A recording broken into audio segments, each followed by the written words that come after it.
That sound comes from a video on the Instagram account of Ottawa's Shillow Beer.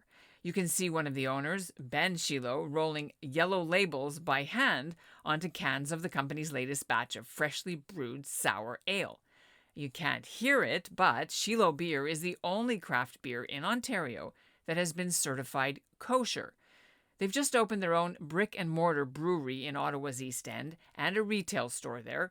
It is not open on the Jewish Sabbath, of course. The beer is being sold also through Shopify, and the Shillows might even deliver it for you across town.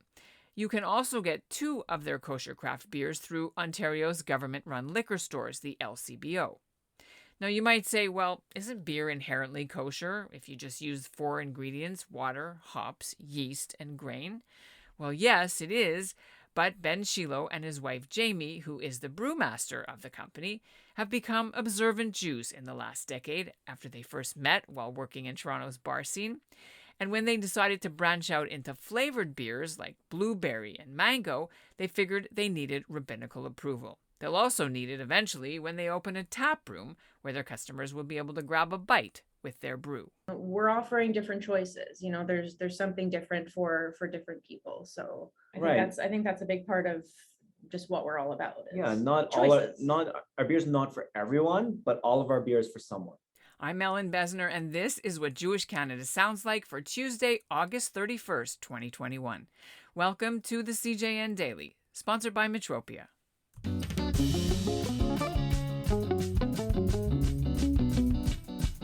If you've walked into a liquor store these days, you've seen the craft beer aisles. They're like works of art on every can. There's fanciful designs, there's bright colors. It's hard to know what to choose unless you know the beer. Well, Ben and Jamie Shillow think their beer brand stands out because it's certified kosher by both the Ottawa Kosher Council and the larger National Kosher Council of Canada. Now, it's an extra expense, to be sure, but as the Shillows mark the official opening of their store and brewery on Cyrville Road in Ottawa, they think it sets them apart and makes their products attractive not only to the Jewish community, but to people who really care to know about the kinds of ingredients that go into what they eat or drink, Jewish or not. Coming up, you'll meet the couple and hear how they got their start and what's on tap after the Jewish high holidays. But first, here's what's making news elsewhere in Canada right now. The Canadian branch of the One Family Fund has issued a statement mourning the death of that Israeli soldier who was shot in the head during riots on the Gaza border. Funeral services were held Monday night in Tel Aviv for Barel Hadaria Shmueli. He was 21. He was a staff sergeant in the IDF. He was part of an undercover military unit stationed on the Gaza border. According to reports, he was shot a week ago Saturday by some Hamas rioters. He spent 9 days in hospital in Israel undergoing multiple surgeries. The One Family Fund raises money to help Israeli victims of terror. They are taking donations. In October, they're planning to take a group of Canadians to Israel for their annual fundraising hike. In election news, here's a save the date for you. Monday, September 13th. We here at the CJN are teaming up with CIJA to hold a federal election debate. And you're invited. It's being done virtually on our social media platforms. I'll be co-hosting along with Avi Feingold. He hosts the CJN's current affairs show, Bonjour Chai. Then make sure to stick around after the candidates have left for the after show with analysis by our reporters, broadcasters, and pundit, including Ron Sillag, Josh Lieblein, Rivka Campbell, and Lila Sarek, and it's all moderated by Ralph Ben-Mergi. Watch for the link and more info in the coming days. The Shillows used to live in Toronto, where they first started brewing small batches of Jamie's creations in someone else's brewery. They decided to move to Ottawa, where they could afford a bigger house for their growing family of 3 kids, and to pursue their dreams of opening their own place. The Shillows join me from their new premises. On your website, it says that you have 2 certifications, both from the Ottawa VOD as well as the KCOR. What was that process like getting that, and why even do it? Traditionally, it's always been said, as long as it's the 4 ingredients, it should be fine. It's kosher. But we're getting into territory now where craft brewers are starting to experiment. They're starting to add different flavors. You do see brewers putting bacon in beers. You see brewers brewing with oysters. People are putting dairy. So this is starting to call into question the equipment. How does that affect the equipment? Because you do use heat when you're making beer. Also when liquid sits in a tank for more than 24 hours, that also impacts the equipment. So there's a lot of questions in industrial production of any food item when it comes to how ingredients might affect something that otherwise could be considered kosher. And that's just including the stuff that they declare. There's a lack of transparency. Right. And when you get into things like processing aids that aren't necessarily needed to be included, disclosed as ingredients, but are used in the process that may or may not be kosher as well. So there's a lot of questions. I think we're going to see that kosher organizations are moving in a direction where they're saying beer is going to start requiring hashgacha, especially for the smaller. We're seeing it in the States already. Like CRC has a whole not recommended list. They do, yeah, on the CRC, because they have the most comprehensive list when it comes to alcohol. There's a lot of breweries that they're saying are not recommended because you really just don't know. Montreal Kosher also has a not recommended list on their right, which is modeled after the CRC. To be clear, these agencies are not saying that they're necessarily not kosher, but they're basically saying buyer beware. We don't recommend you engage. Right, it's a we don't know, and if we don't know, then. So, I mean, what about the expense of going through this hechsher process? I mean, beer is whatever, you have a lot of competition, and how much does it impact the price point that you can sell for? The supervision process with beer is not as extensive as other things. You know, we're not dealing with like restaurants, you know, they need to be constantly checking lettuce for bugs and stuff. So we don't have that level of supervision required. Mostly it's a process where we get our, I send my recipes into the COR or to the OVH. And then we go through and make sure that we have certificates for all the ingredients. So most of it's done online as just like a back and forth, checking off, making sure that I'm only using kosher things to make my beers. And then occasionally they'll come in and do a walkthrough inspection, almost like a health inspection. Like it's every now and again, they could drop by unannounced. It's just one of the ways that it keeps everyone honest. If I do end up using dairy in a beer and I want to cashier my equipment back to Parv, that's when we would call the rabbi to come in and supervise that process. They've been very supportive, especially with the fact that we're not trying to navigate through hoops. We're not trying to play any system. We're trying to do it what we believe to be correctly.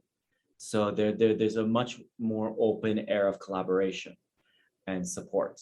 And what attraction does kosher beer have in terms of an audience, building your audience, building customer base? Like who buys this stuff because of the kashrut?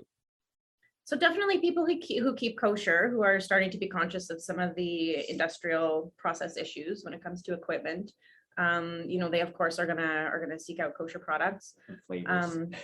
The flavored beer is something that the kosher market hasn't had access to. You know, being able to have fruit beers, flavored beers. I did do one beer with dairy, so that's you know, an interesting. It was the first one in Canada, on the Shkacha.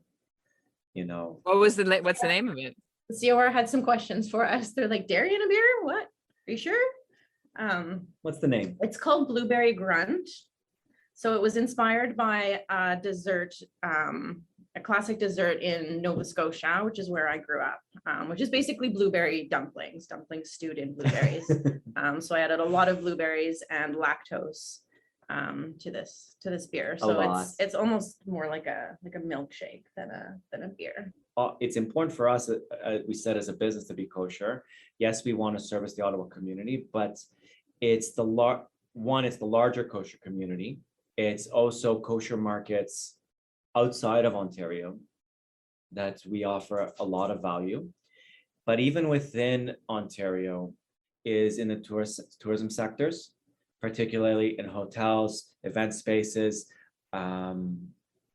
clubs, so on and so forth, where they host many kosher clientele. So there's significant interest there. And so even the Blue Jays games, they have kosher hot dogs and stuff, but I don't know if they have kosher beer. Are you in the Rogers Center yet? no, that's a bigger fight, but we're not having the lobbying conversation yet, because that's a big fight. That's a bigger Ontario-wide issue in the beer world, but big companies, things like that. But yeah, there's a large demand for kosher product in that sense. And then just lastly, what I've seen is that those who adhere to other dietary restrictions, for example, vegans, they obviously were not certified vegan, but this is viewed as another means of control, of checks and balances that they are confident in. I think people are starting to appreciate transparency when it comes to the food that they're eating, even if you don't have dietary restrictions, just knowing what you're consuming. Right. I know you always wish people about Rosh Hashanah Happy New Year on your Instagram and your socials and what have you. You have 8 now beers that are out. Is there another one coming for this new year, or is anything coming up that we should be expecting? Not yet. I'll probably have a couple more new things coming out after the holidays. So there are definitely plans, and there's always, aside from the creative juices that are flowing, there's an aggressive plan to constantly be, reinforcing the brands that people love, but also bringing something new to the table. Mm-hmm. Right, matzo ball flavor, of course, or brisket flavor. Oh no, it has to be dairy or parv, right? No meat. Yeah, that's right. I don't think I want to do a meat beer, no. It's been done in the treif world, so I'm not putting down. Ew, really? I don't know. My son would probably go for it, and I hate pumpkin spice. FYI, I would never drink a pumpkin beer. He announced we're not doing one this year. I chuckled. To be continued. One more note: the LCBO website doesn't mention that the 2 brands of Shillow Beer which they sell are kosher. And that's what Jewish Canada sounds like for this episode of the CJN Daily, sponsored by Metropia: integrity, community, quality, and customer care. Today's listener shout-out goes to Bob Delson of Thornhill, Ontario. His father served in the Second World War with the Canadian Air Force and helped liberate Bergen-Belsen. And Bob does a wonderful presentation about the whole story. So if you want to book him for your organization this year, just drop me a note and I'll make the connection. We'll end this episode with a sneak peek of our new commercial that we made for our CJN-CJA federal election debate. The link to send in your questions will be up in a few days. I'm Ellen Besner in Toronto, and I host the CJN Daily.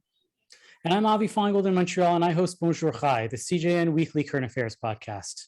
And in case you hadn't noticed, there's a federal election campaign going on. And we want to know what issues matter to you. That's why the CJN is teaming up with CJA to host an election debate. And we are moderating this debate, but we need your help. What questions do you want us to ask to the candidates? Well, here's your chance to get your voice heard. Please record one question using our link. It's really easy, and your question could appear in the live debate show. See you on Monday, September 13th, 7:30 Eastern, 4:30 Pacific.